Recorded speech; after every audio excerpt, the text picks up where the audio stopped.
చేస్తా అని, గిరిజన సోదరులకు 12% రిజర్వేషన్ ఇస్తా అని, మైనారిటీ సోదరులకు 12% రిజర్వేషన్ ఇస్తా అని, రైతులకు గిట్టుబాటు ధర ఇస్తా అని,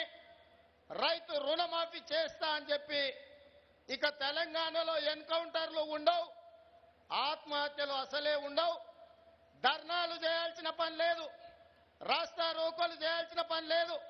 నిరసనలు తెలపాల్సిన పని లేదు, లాఠీ చార్జీలు ఉండవు,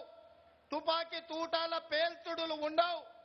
బాష్పవాయు గోళాల ప్రయోగాలు ఉండవని చెప్పి ఎన్నికల సందర్భంగా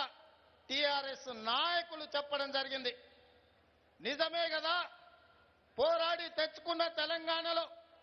1200 మంది విద్యార్థుల బలిదానాలతో వచ్చిన తెలంగాణలో మొట్టమొదటిగా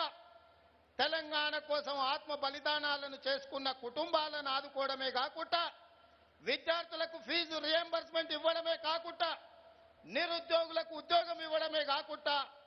రైతులకు రుణమాఫీ చేయడమే కాకుండా, దళితులకు 3 ఎకరాల భూమి, గిరిజనులకు 12% రిజర్వేషన్, మైనార్టీల రిజర్వేషన్లు, పండించిన పంట రైతులకు గిట్టుబాటు ధర ఇస్తారని చెప్పి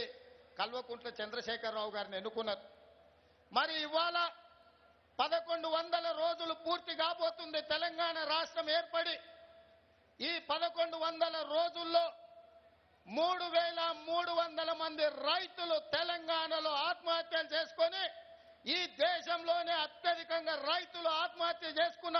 మొదటి రాష్ట్రంగా తెలంగాణ రాష్ట్రం దోషిగా చంద్రశేఖరరావు గారి నాయకత్వంలో నించున్నదంటే తెలంగాణ రాష్ట్రంలో ఏమి జరుగుతుందో ఒక్కసారి ఆలోచన చేయండి. సమగ్ర కుటుంబ సర్వే పేరు మీద 12 గంటలల్లా 4 కోట్ల మంది వివరాలు సేకరించడానికి గొప్పగా చెప్పుకునే తెలంగాణ రాష్ట్ర ప్రభుత్వం 1100 రోజులైనా 1200 మంది తెలంగాణ కోసం ఆత్మ బలిదానాలు చేసుకున్న వాళ్ళ